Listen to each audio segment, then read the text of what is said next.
Assalamualaikum warahmatullahi wabarakatuh. Balik lagi di channel YouTube Edu Story, tempat belajar UTBK yang cozy.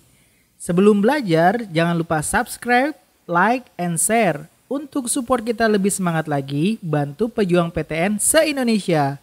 Lanjut ke pembahasan soal-soal up to date ya. Jangan lupa berdoa.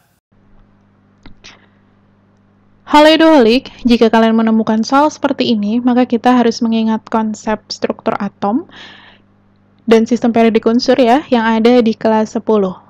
Langsung saja kita analisis pernyataannya. Isotop 18Ar40 isoton dengan 36Kr84. Kata kuncinya di sini adalah isotonnya, di mana isoton adalah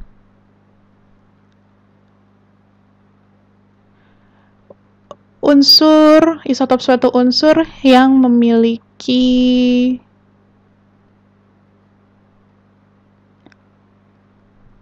jumlah neutron sama.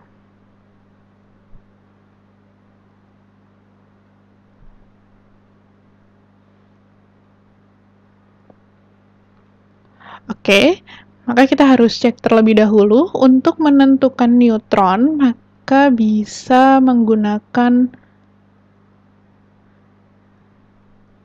rumus. Ini adalah jumlah neutron ya. Jumlah neutron sama dengan nomor massa dikurangkan dengan nomor atom.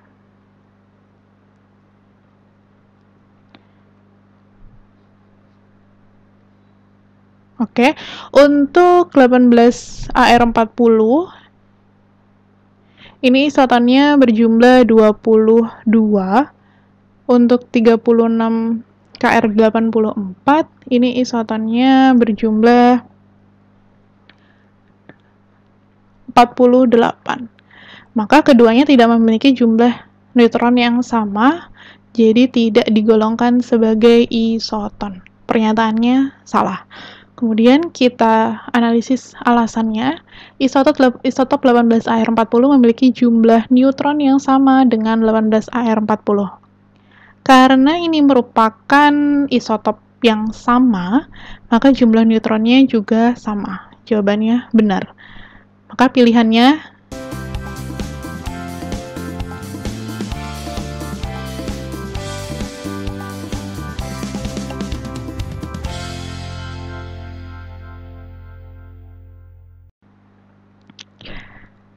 Halo Eduholik, jika kalian menemukan soal seperti ini, maka kita harus mengingat konsep dari reaksi senyawa turunan hidrokarbon yang ada di kelas 20. Di sini kata kuncinya yaitu reaksi terhadap reaksi Tollens. Reaksi Tollens sendiri biasa digunakan untuk membedakan antara senyawa aldehid dan juga keton. Di mana untuk senyawa aldehid dengan gugus fungsi seperti ini ya, RCOH, apabila direaksikan dengan reaksi Tollens itu adalah Ag2O, maka akan mengalami oksidasi menjadi asam karboksilat dengan membentuk Ag. Oke, Ag ini adalah berupa cermin perak. Cermin perak yang nampak nanti di dinding tabung reaksi. Sementara untuk keton sendiri, dengan gugus RCOR, apabila direaksikan dengan reaksi Tollens, itu tidak akan menunjukkan hasil uji positif adanya cermin perak di dinding tabung, karena keton senyawanya tidak dapat dioksidasi. Maka pernyataannya di sini adalah salah. Kemudian kita analisis alasannya. Reaksi Tollens digunakan untuk membedakan senyawa aldehid dan keton. Benar. Jawabannya yang D. Halo Eduholik, jika kalian menemukan soal seperti ini, maka kita harus mengingat konsep kesetimbangan kimia yang ada di kelas 11, khususnya pada pergeseran kesetimbangan menurut asas Lee-Satelee. ada 4 faktor yang mempengaruhi, yaitu perubahan suhu, perubahan konsentrasi, dan tekanan yang berbanding terbalik dengan volume. Yang diminta di sini hanyalah untuk perubahan suhu, tekanan, dan juga volume. Kita ulas terlebih dahulu. Untuk perubahan suhu, apabila suhu dinaikkan, maka reaksi akan bergeser atau kesetimbangan akan bergeser ke arah reaksi penyerapan energinya atau reaksi endoterm. Begitu juga sebaliknya, apabila suhu diturunkan, maka akan bergeser ke arah reaksi eksoterm. Selanjutnya untuk volume dan tekanan ini berbanding terbalik. Jadi bisa dibuat jadi satu ya. Untuk volume dinaikkan itu artinya tekanannya menjadi turun.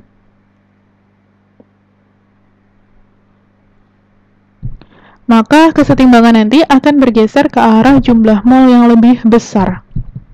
Karena jumlah mol di sini dianggap sebanding dengan koefisien, maka akan bergeser ke jumlah atau ke total koefisien yang lebih besar. Berlaku juga sebaliknya, apabila volume diperkecil, maka nanti tekanan akan membesar.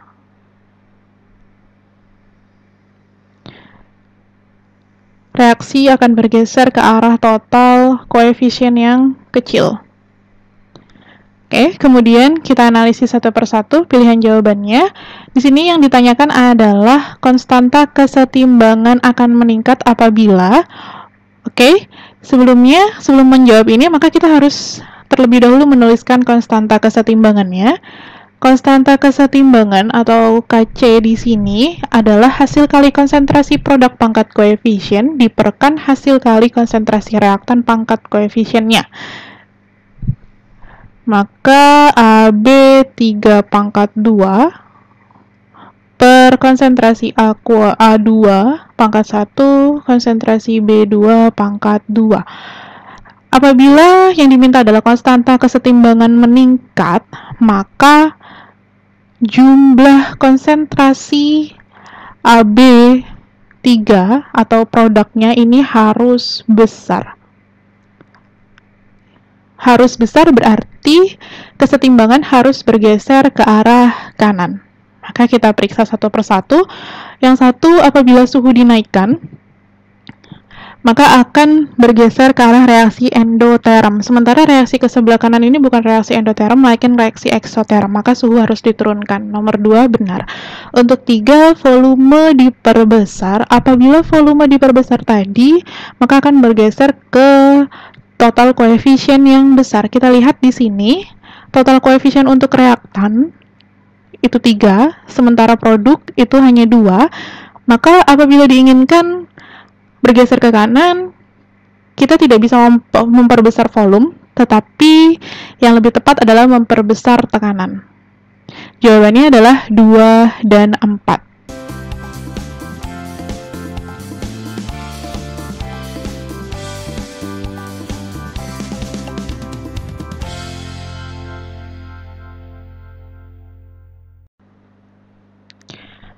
Halo Eduholik, jika kalian menemukan soal seperti ini, maka kita harus mengingat macam-macam kegunaan dari unsur-unsur kimia yang dipelajari lebih lanjut di kelas 12. Di sini yang ditanyakan adalah kegunaan dari asam nitrat.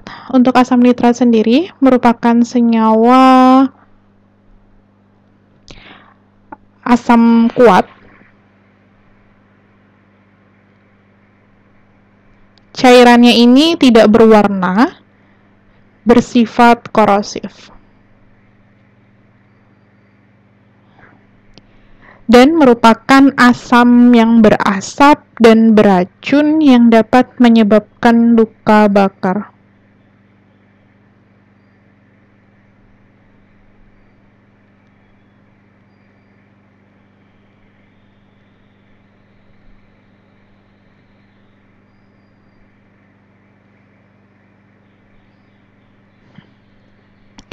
Oke, kita periksa satu persatu pilihan jawaban yang ada.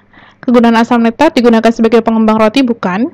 Digunakan untuk bahan baku pupuk, iya. Pupuk yang terbuat dari asam nitrat adalah pupuk amonium nitrat. Kemudian digunakan untuk pengawet kayu, bukan. 4. Digunakan sebagai bahan baku TNT. TNT di sini adalah trinitrotoluena.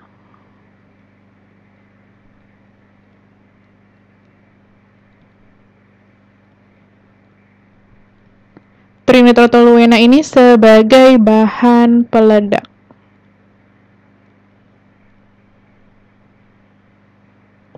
Dan pilihan nomor 4 ini juga benar. Maka jawabannya adalah yang C. Sampai jumpa di soal berikutnya. Halo Eduhalik, jika kalian menemukan soal seperti ini, maka kita harus mengingat konsep elektrolisis yang ada di kelas 12.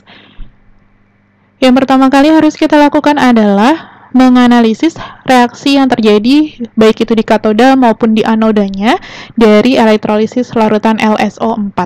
LSO4 di dalam air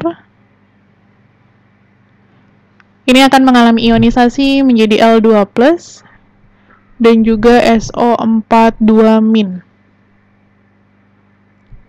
Oke, untuk reaksi di katoda itu adalah logamnya sendiri yang akan bereaksi, yaitu logam L. Di katoda adalah reaksi reduksi ya. Reduksi dari logam L.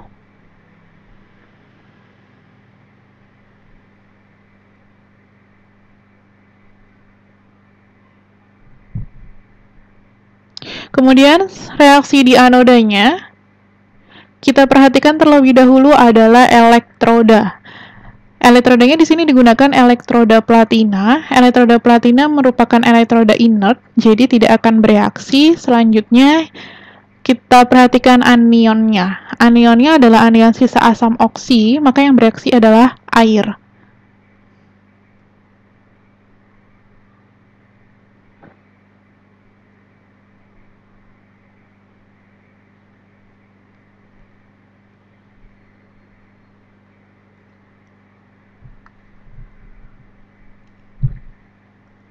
Ditambah dengan H+.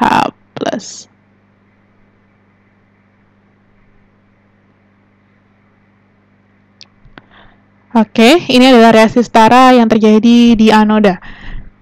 Kemudian, larutan hasil elektrolisis ini dapat dinetralkan oleh 50 ml larutan CaOH2 0,1 molar.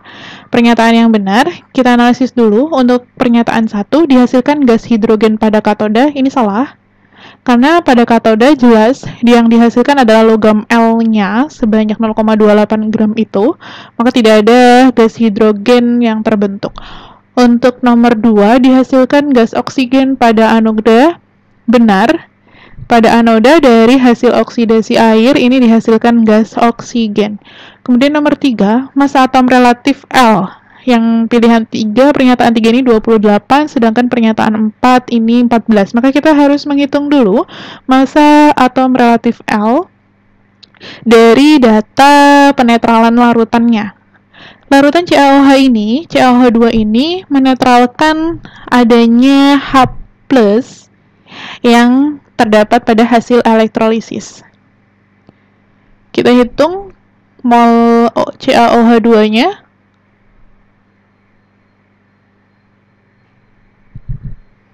Karena datanya di situ adalah konsentrasi molar dan juga volume, maka kita bisa menggunakan rumus molaritas dikali dengan volume.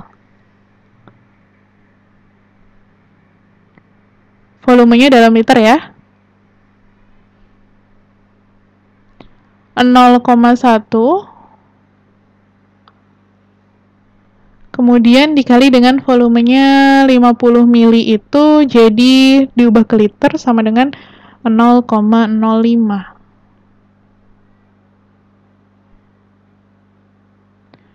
Oke, mol CaOH dihasilkan sebanyak 0,005 mol. Sebanyak 0,005 mol CaOH ini direaksikan untuk bisa menetralkan H+. Tapi sebelumnya, yang menetralkan H+ ini adalah konsentrasi OH-nya, maka kita harus mencari konsentrasi OH- terlebih dahulu.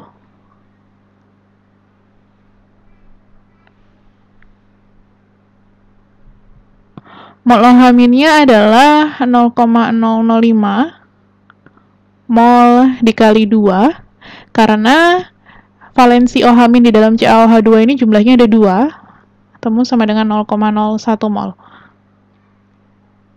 Dari sini kita bisa tahu mol H+ yang berhasil direaksikan dengan membandingkan koefisiennya.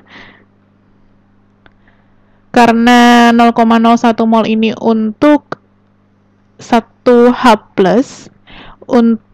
di dalam hasil reaksi elektrolisis ini terdapat 4 H+, maka untuk 4 H+ yang berhasil dinetralisir itu membutuhkan 0,04 mol. Apabila mol H+ ini sudah diketahui, untuk selanjutnya kita mencari mol elektronnya.